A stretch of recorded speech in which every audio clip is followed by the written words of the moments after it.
Hello friends, ST teaching या YouTube चॅनलवर तुम्हा सर्वांचे स्वागत आहे. विद्यार्थी मित्रमैत्रिणींनो, आज आपण इयत्ता 6वी गणित विषयाचा पेपर सोडवणार आहोत. तुमच्यासारखीच विद्यार्थिनी आहे श्वेता राऊत. या विद्यार्थिनीने कमेंट्स केली होती की मॅडम इयत्ता 6वीचा गणिताचा चाचणीचा पेपर पाठवा.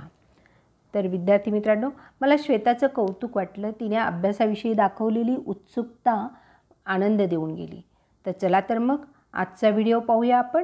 श्वेताने सुचविल्यानुसार आज आपण गणिताचा पेपर सोडवणार आहोत इयत्ता 6वीचा. काही उदाहरणात तुम्हाला स्पष्टीकरण दिल्यामुळे व्हिडिओ लांबण्याची शक्यता आहे, परंतु एकच उदाहरण जर व्यवस्थित सोडवले तर कोणतीही संख्या असली तरी घाबरून न जाता पेपर तुम्हाला सोडवता येतो. ते उदाहरण तुम्हाला सोडवता आलंच पाहिजे. म्हणून चला मग आपण व्यवस्थित स्पष्टीकरणासह गणित विषयाचा पेपर सोडवूया. प्रश्न पहिला अ. खाली दिलेल्या संख्यांच्या विरुद्ध संख्या लिहा. 2 गुणांसाठी विचारलं जातं. संख्या दिलेल्या 36 वजा 52 वजा 68 आणि 9. विरुद्ध संख्या लिहिताना एक गोष्ट लक्षात ठेवायची, जेव्हा 36 किंवा 9 अशा संख्या दिलेल्या असतात तर यांच्या पुढे कोणतं चिन्ह असतं? बेरजेचं चिन्ह असतं. बेरजेचं चिन्ह लिहित नसतात, त्यामुळे वजाबाकीचं मात्र लिहायचं असतं. संख्येच्या पुढे जे वजाबाकीचं चिन्ह असतं ते लिहायचं असतं, बेरजेचं लिहित नाही. ते आहे म्हणून गृहीत धरायचं असतं. लक्षात राहील. म्हणून 36 ही संख्या बेरीज आहे, पुढे प्लस साईन आहे, म्हणून 36ची विरुद्ध संख्या काय येणार? वजा 36 म्हणजेच -36. प्लस 36च्या अपोजिट कोणते येणार? -36. पुढचे आहे -52. -52च्या ऑपोजिट +52, पण प्लसचं साईन लिहिण्याची तुम्हाला गरज नाही, म्हणजे फक्त 52 लिहायचं आहे. -68 त्याच्या अपोजिट, -68च्या अपोजिट आहे 68 म्हणजेच +68, प्लसचं साईन लिहायचं नाही आहे. आणि 9च्या अपोजिट मात्र -9 म्हणून मायनसचं चिन्ह इथे मात्र तुम्हाला लिहावं लागेल. लक्षात आलं मग आता? 36 -36 -52 52 -68 68 9 -9. अशा पद्धतीने विरुद्ध संख्या 2 गुणांसाठी लिहायच्या. पुढचा प्रश्न आहे ब. कोणाचे माप बघून कोणाचा प्रकार ओळखा. आता कोण दिलेला आहे तुम्हाला? पहिला दिलेला आहे 154 अंश म्हणजे 154 डिग्रीचा. हा कोणता कोण आहे? विशाल कोण. विशाल कोणला म्हणजेच 90 अंशापेक्षा जास्त असणारा. 90 अंशापेक्षा लहान असणाऱ्या कोनास लघुकोन म्हणतात आणि 90 अंशाच्या कोनास काटकोन म्हणतात. या गोष्टी तुम्ही लक्षात ठेवायच्या. गुणाकार व्यस्त लिहा. आता गुणाकार व्यस्त म्हणजे काय? अंशस्थांची संख्या छेदस्थानी आणि छेदस्थांची संख्या अंशस्थानी लिहिलं की गुणाकार व्यस्त होतं. लक्षात ठेवा, याला गुणाकार व्यस्त म्हणतात. तो शब्द लक्षात ठेवायचा आहे. 11/13 बरोबर 13/11 म्हणजे 13 वरती गेला छेदस्थानचा अंक आणि अंशस्थानचा अंक छेदस्थानी आला. दुसरी संख्या आहे 27/8 बरोबर 8/27 म्हणजे 27/8 = 8/27. लक्षात आलं? मी इंग्लिशमधूनही सांगितलं आहे, म्हणजे जे इंग्लिश मिडियमचे विद्यार्थी असतील किंवा सेमी इंग्लिशचे असतील तर त्यांच्यासाठी. 27/8 बरोबर 8/27 म्हणजेच 27/8 = 8/27. अशा पद्धतीने ही संख्या लिहायची. गुणाकार व्यस्त लिहिणं सोपं आहे, लक्षात आलं असेल तुमच्या. आता प्रश्न दुसरा अ. चौकटीत योग्य संख्या लिहा. आता तुम्हाला 3/8 बरोबर 3/8 दिलेलं आहे आणि गुणिले तिथे तुम्हाला संख्या भरायची. पण पुढे दिलेले तुम्हाला त्याचं उत्तर काय आहे? खाली छेदस्थानी 40 उत्तर आलेले. म्हणजे तुम्हाला या 2 ठिकाणी कोणती संख्या येणार? आता 40 येण्यासाठी 8ला आपल्याला कोणत्या संख्येने गुणावं लागणार आहे? तर 5 या संख्येने. 8×5 = 40, 8×5 = 40. लक्षात आलं? म्हणून 8×5 = 40 बरोबर आलं. मग आपलं इकडे पुढे 40 दिलेलाच आहे त्यांनी ऑलरेडी, आणि वरती पण मग त्याच संख्येने गुणायचं असतं. ज्या संख्येने तुम्ही छेदाला गुणले त्याच संख्येने तुम्हाला अंशाला देखील गुणायचं आहे. म्हणजे अंशस्थानी पण 5नेच गुणणार.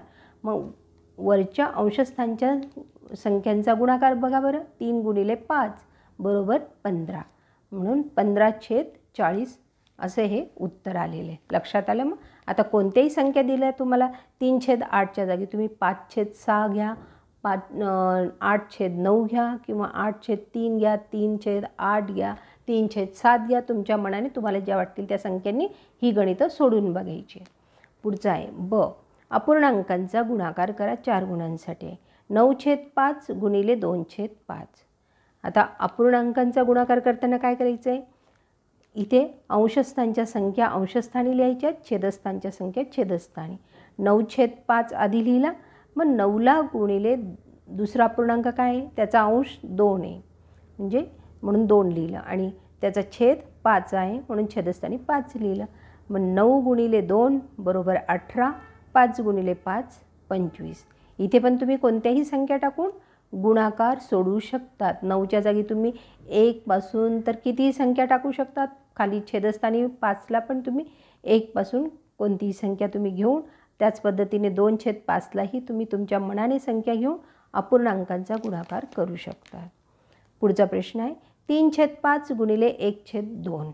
आता याच्यामध्ये तीच प्रोसिजर करायची तुम्हाला जी आधीच्या गणितासाठी वापरली तीच. आधी अंशस्थानचे अंकांचा गुणाकार करायचा आहे. 3 गुणिले 1 खाली छेदस्थानचे 5 गुणिले 1 म्हणजे 3/10. 3 1 3, 5 2 10. लक्षात आलं? मग 3/10 हे त्याचं ॲन्सर आलेलं आहे. 3 × 1/5 × 2 = 3/10. पुढचा प्रश्न क. अपूर्णांकांचा भागाकार करा 4 गुणांसाठी. 3/2 भागिले 1/9. येथे लक्षात ठेवायचे तुम्हाला, पहिला अंश अपूर्णांक जो आहे तो जसाच तसा लिहायचा आहे. म्हणजे पहिला अपूर्णांक कोणता आहे? 3/2. तो जसाच तसा लिहायचा आहे, आणि नंतर दिलेला जो अपूर्णांक आहे तो उलट करून गुणिले करायचा आहे. उलट करून म्हणजे अंशस्थानचा अंक छेदस्थानी, छेदस्थानचा अंक अंशस्थानी लिहायचा आहे, आणि चिन्ह मात्र इथे गुणिले करायचे. भागिले दिले वरती, तर इथे उलट केल्यामुळे काय होणार? गुणिले चिन्ह लिहायचे. म्हणजेच 1/9चं काय झालं? उलट करून गुणिले 9/1. आणि मग अंशांचा गुणाकार करायचा आहे. 3 9 27. आणि छेदस्थानचा गुणाकार करायचा आहे 2 1 2, 2 1 2, म्हणजे 27/2 उत्तर आले. पुढचा अपूर्णांक आहे 6/7 भागिले 5/11. त्याच पद्धतीने करायचं आहे. पहिला अपूर्णांक जसाच तसा लिहिला 6/7 गुणिले पुढचा जो अपूर्णांक आहे भागाकाराच्या चिन्हानंतरचा, तर तो उलट करून गुणिले करायचे. गुणिले चिन्ह कळते ना तुम्हाला? आधी गुणिलेचं चिन्ह लिहायचं, आणि छेद वरती जाणार अंशस्थानी 11, आणि अंश 5 हा कुठे जाणार? छेदस्थानी. मग गुणाकार करायचा आहे अंशांचा अंशांच्या ठिकाणी, छेदांचा गुणाकार छेदांच्या ठिकाणी. अंश काय? 6 गुणिले 11, 11 × 66, 7 गुणिले 5, 7 5 35. लक्षात आलं? पुढचा आहे प्रश्न तिसरा अ. गुणाकार करा. 2.6 × 1.4 म्हणजे 2.6 आणि गुणिले 1.4 यांचा गुणाकार करायचा आहे तुम्हाला. मग वरती लिहिताना अपूर्णांकासह लिहायचे, म्हणजे दशांश चिन्हासह लिहायचे. 2.6 2.6 × 1.4. आता आपण आधी कशाने गुणून घ्यायचे? जर 14चा पाढा तुमचा पाठ असेल तर डायरेक्ट 14ने गुणून घ्यायचे. 14 × 14, 14 × 28, 14 × 42, 14 × 56, 14 × 75, 14 × 84. 84 पैकी काय लिहिलं आपण? खाली 4 लिहिला, वरती हातच्याला किती दिला आहे? 8 दिलेला आहे. मग 8, आणि इकडे 14 दुणे 28, 28 आणि 8 किती होतात? 36. 364 उत्तर आले. पण इथे अपूर्णांक लिहिताना म्हणजे दशांश चिन्ह लिहिताना कसं बघायचे की दशांश चिन्हानंतर एक 4 आहे, दशांश चिन्हानंतर एक 6 आहे, म्हणजे दोन संख्या दशांश चिन्हानंतर आहे म्हणून दोन संख्या सोडून दशांश चिन्ह द्यायचे गुणाकारामध्ये. लक्षात राहील, भागाकारात नाही असं करतायत, फक्त गुणाकारात संख्या दशांश चिन्हानंतरच्या खालच्या आणि वरच्या संख्या मोजायच्या आहेत आणि मग दशांश चिन्ह द्यायचे. पुढचा आहे 0.93 × 4 म्हणजे 0.93 गुणिले 4. 0.93 गुणिले 4, 4ने डायरेक्ट गुणायचे. 4 त्रिक 12, 2 लिहिला, हातच्याला 1, 4 9 36 आणि हातच्याचा 1 37 म्हणजे 372 उत्तर आलं आहे. पण आपल्याला दशांश चिन्हानंतर किती संख्या आहेत? 93 ही 2 संख्या आहे. 4च्या आधी दशांश चिन्ह आहे का? नाही, 4 पूर्णांक आहे. म्हणून 4च्या इथे तुम्हाला लिहिता येणार नाही, 4 पूर्ण संख्या आहे. म्हणून इथे लिहिताना 93 काय आहे? 2 संख्या आहे दशांश चिन्हानंतर. म्हणून 2 घरं आपण काय केले? पुढे येऊन दशांश चिन्ह दिले. शेवटून यायचं आहे दशांश चिन्ह देताना, उत्तर लिहिताना. अशा पद्धतीने अपूर्णांकांचे गुणाकार कसे करतात ते आपण पाहिलं. पुढचा आहे प्रश्न 4. कंपास व पट्टीच्या साह्याने आकृती काढून नावे द्या. काटकोनाची आकृती काढायची आहे तुम्हाला आणि तिला नावं पण द्यायची आहेत. काटकोन त्रिकोण माहिती आहे तुम्हाला 90 अंशाचा असतो. पट्टीने आडवी लाईन काढायची, आडवी रेषा काढायची आणि त्याच्यानंतर तुम्ही कंपासच्या साह्याने दोन्ही बाजूंनी काय करायचं आहे? वरती कर्व करायचं आहे 90 अंश घेऊन, बरोबर. आणि मग तुम्हाला अशा पद्धतीने काटकोनाची आकृती काढून त्याला ABC किंवा PQR असं काही नाव तुम्ही देऊ शकता. विद्यार्थी मित्रमैत्रिणींनो, आजचा व्हिडिओ कसा वाटला ते कमेंट्स करून कळवा. व्हिडिओला लाईक अँड शेअर करा, सबस्क्राईब करा. व्हिडिओ लक्षपूर्वक ऐकल्याबद्दल धन्यवाद. पुन्हा भेटूया एका नवीन व्हिडिओसह.